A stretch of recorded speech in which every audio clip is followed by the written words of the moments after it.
Абу Бакр радияллаху анху, Абу Бакрды білесіздер, соның нағашы бауыры болады. Мистах бин Усаса деген.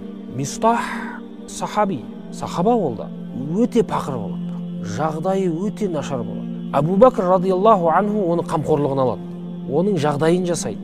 Әрдайым көмектеседі оған. Бірақ өкінішке орай Аиша анамызға радияллаху анха жала жабылды ғой тарихта. Мұнафықтар, білесіздер, зинамен айыптады, көп адамдар күмәнданып қалды. Сол Аиша анамызды зинамен айыптағандардың қатарынан табылды әлгі Мистах, сахаби болады.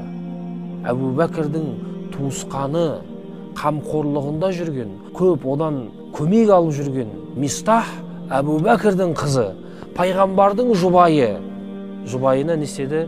Жала жапқандардан болды. Бірақ Алла тағала аят түсіріп Айша анамыздың пәктігін жариялады ғой. Сол кезде барлығы тәубесіне келіп, Абу Бакр радияллаху анху ант ішті сол кезде. Енді еш уақытта оған қол ұшымды бермеймін деді Мистахқа. Сол кезде Алла тағала аят түсірді. Валияфу, валиясфаху, әла тухиббун, ан яғфираллаха лакум. Валияфу, кешірімді болыңдар дейді. Валиясфаху, бір-біріңе жұмсақтық танытыңдар, қарым-қатынастарыңды жақсартыңдар. Жақсы көрмейсіңдер ме дейді. Алланың сендерді кешіргенін. Яғни, қараңыздар, Алланың махаббаты, кешірімі, мейірімі қашан болады? Егер сен әл-жаза мин джинсил амал дейді. Сондай қағида бар. Қандай бағытта, қандай түрде амал жасаң, сол түрден сен жазаңды көресің. Сол түрден қарсылығын көресің. Біреуге мейірімділік танытсаң, Алланың мейірімі саған болады. Біреуге кешірімділік танытсаң, Алланың кешірімі саған болады.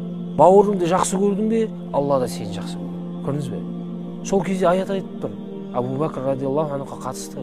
Алланың сендерді кешіргенін жақсы көрмейсіңдер ме? Өздеріңді кешіргенді жақсы көрмейсіңдер ме?